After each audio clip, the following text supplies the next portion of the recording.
What's up, guys? How are y'all doing? I'm here to talk about the Batman soundtrack, 11th album by Prince, being released of June 20th of 1989. Happy 37 years to this classic. I love all the songs on here. I love the Arms of Orion, Partyman, Vicki Waiting, Trust, Lemon Crush, The Future, Electric Chair, Batdance, one of my favorites, Scandalous, and it's all produced and arranged and composed by Prince. And except for the Arms of Orion, it was composed and performed by him with Sheena Easton, and Scandalous composed by him with his father, John L. Nelson. This album is incredible, man. I love this album. One of my favorites right here, and I love the movie too. So it was released through Warner Brothers Records, and as a Warner Brothers stablemate, Prince's involvement of the soundtrack was designed to leverage the media company contract bound. Um, excuse me. talent talent as well as fulfill the artist's need for a commercial revival. I really hate that glitch, man. That glitch really pisses me off. Just don't even acknowledge it. So it was a need for a commercial revival or revival commercial revival. The result was yet another multi-platinum successful cross-media enterprise by Warner Brothers Records in the vein of Purple Rain, and the album stayed at number one on the Billboard 200 for 6 consecutive weeks, and being his first number one album since Around the World in a Day, while its lead single, Batdance, became his first number one song since Kiss, and it is certified double platinum by the Recording Industry Association of America.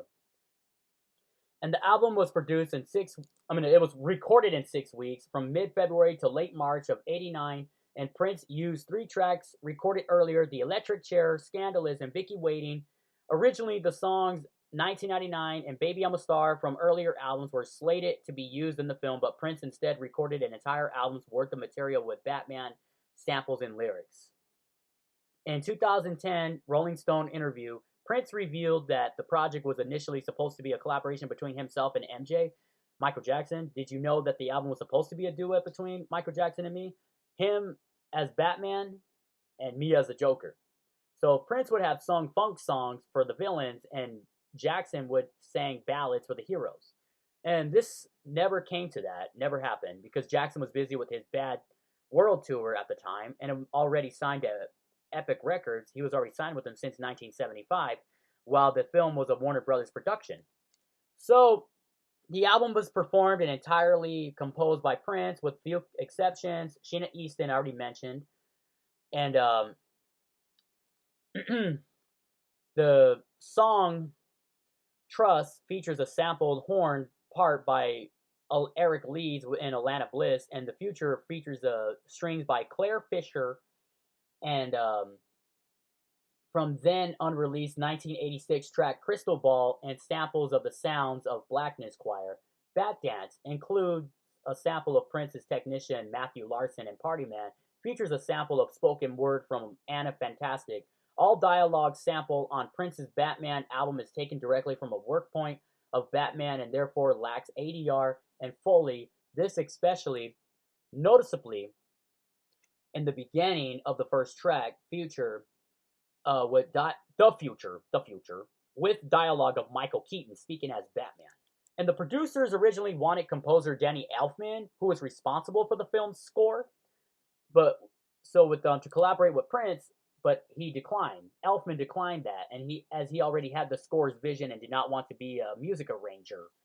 And the album's liner notes, the lyrics of each song are associated with one of the characters in the film. The Future and Scandalous are credited to Batman, while Electric Chair, and Trust are credited to the Joker. And Vicki Waiting is sung from the perspective of Bruce Wayne, while Lemon Crush comes from Vicki Vale. The two characters share the duet, The Arms of Orion. Partyman was inspired by Prince's first meeting with Jack Nicholson out of character on set. Batdance, whose lyrics consist of mostly of samples of the film. And this is credit to all forementioned parties, as well as Gemini, Prince's Batman-centric alter ego that resembles Batman villain Two-Face. Prince on the right, half of the body, and the Joker on the left.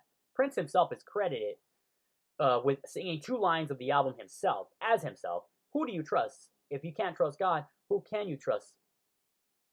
Who can ya? Nobody. And Trust and the word Stop that ends the Batdance, and the album proper. Though the stop is actually a sound bite of Michael Keaton directly from the film where he tells the Batmobile to stop. So, the Batman era also marked a change in Prince's appearance, which he switched the elaborate costumes, polka dots, and lace from the Love Sexy album for much simpler attire, usually donning to dark blue/black clothing and Batman boots, and the artist's hair was fully straightened from his signature wavy curls and shown in the Batdance video. And the rest is history. So, yes, Matt Zoller's seats,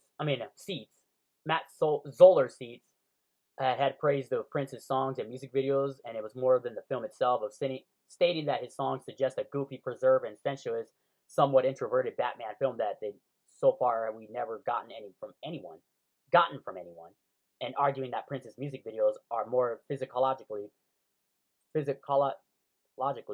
perspective than any of the Batman films. So, Prince had agreed to sign the publishing rights to the songs used in the film over to Warner Brothers.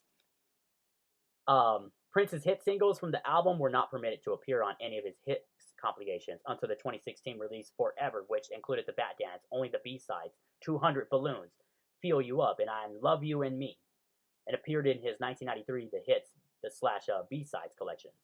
And the concert t-shirts listed all of Prince's album titles to date. Rest is history.